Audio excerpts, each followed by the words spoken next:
Imagine a queen so powerful, so victorious, that history itself tried to erase her. Not a fairy tale queen, but a real-life warrior who brought the mighty Roman Empire to its knees.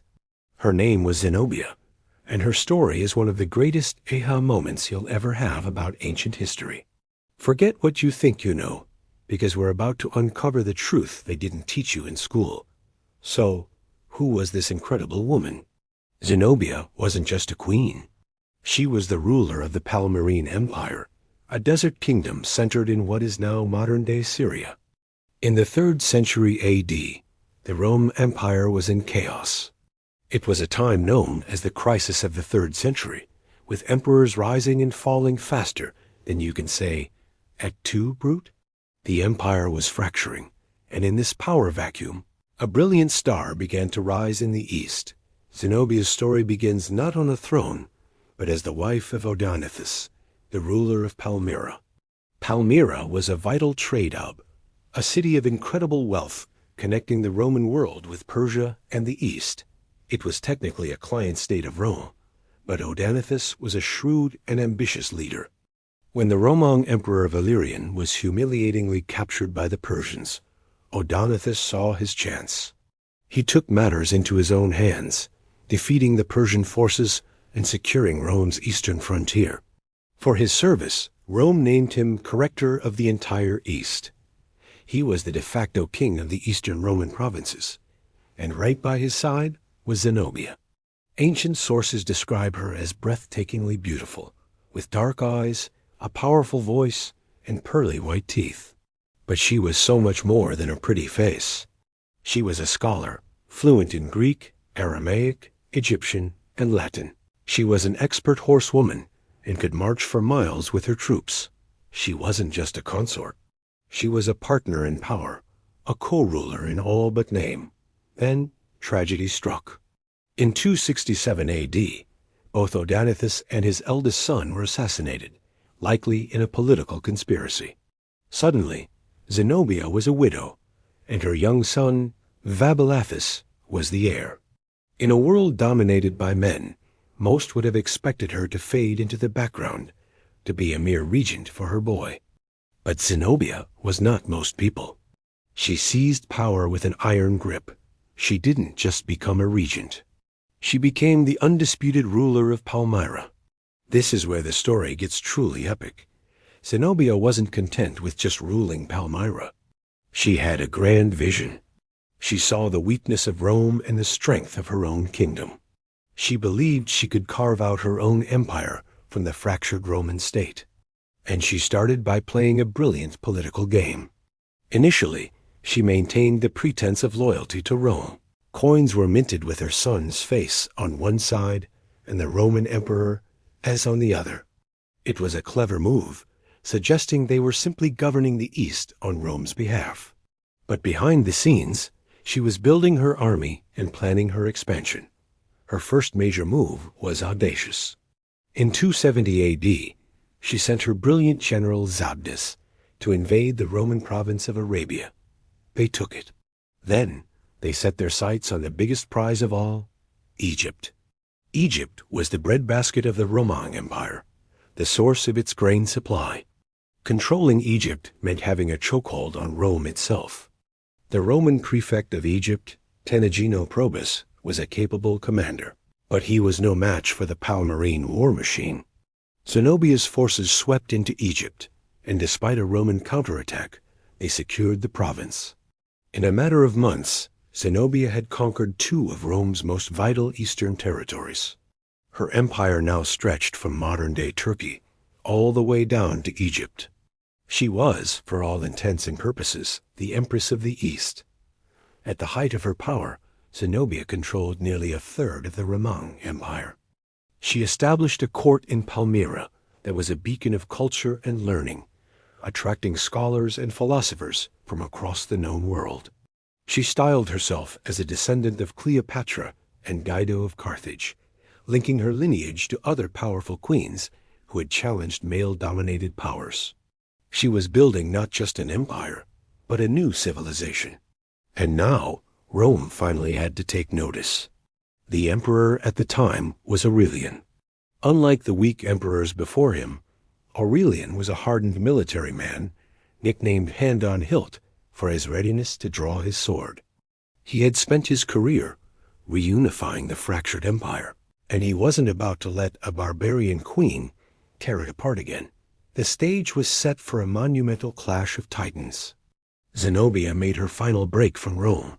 She dropped all pretenses, declaring her son Augustus a title reserved only for the Roman emperor, and herself Augusta, or Empress. It was a direct challenge, a declaration of war. There was no turning back. Aurelian marched east with his legions. The first major confrontation happened at the Battle of Emai, near Antioch. Zenobia's heavy cavalry, the famed cataphracts, were terrifying and effective.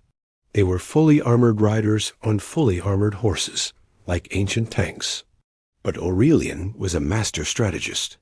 He feigned a retreat, luring the heavy Palmyrene cavalry into a long, grueling chase under the hot sun. Once they were exhausted, Aurelian's lighter, fresher troops turned and decimated them.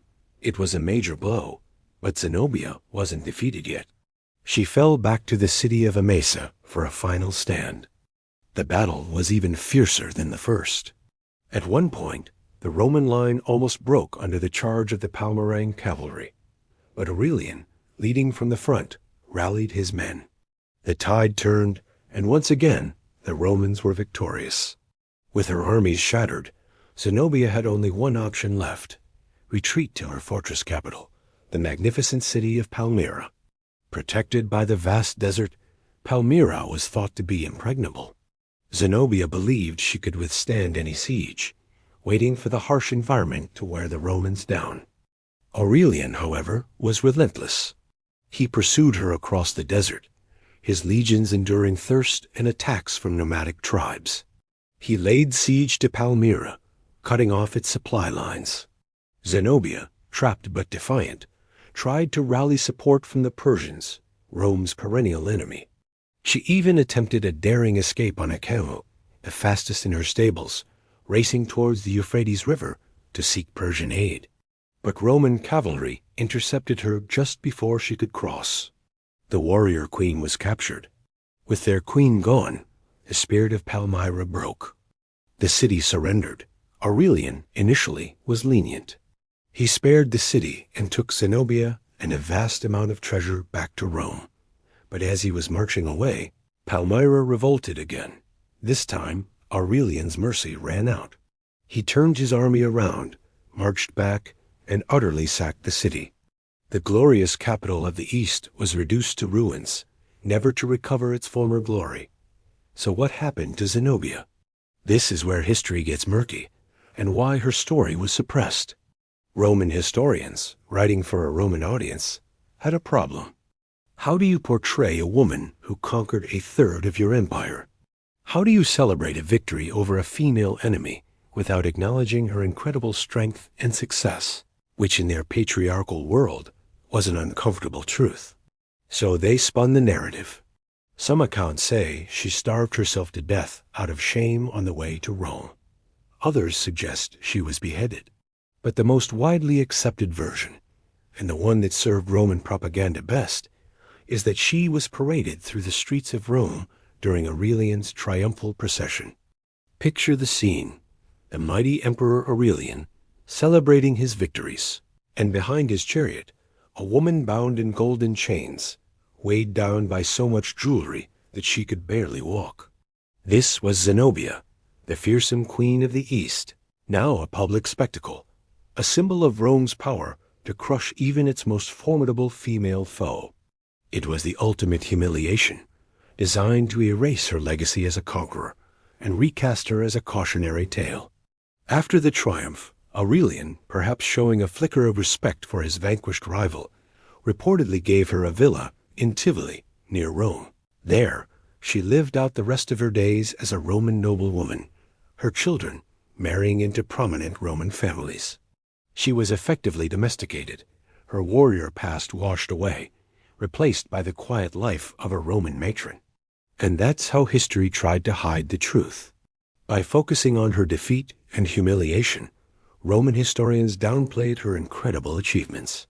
They turned a brilliant strategist, a nation builder, and an empress who ruled a vast territory into a cautionary tale of female ambition.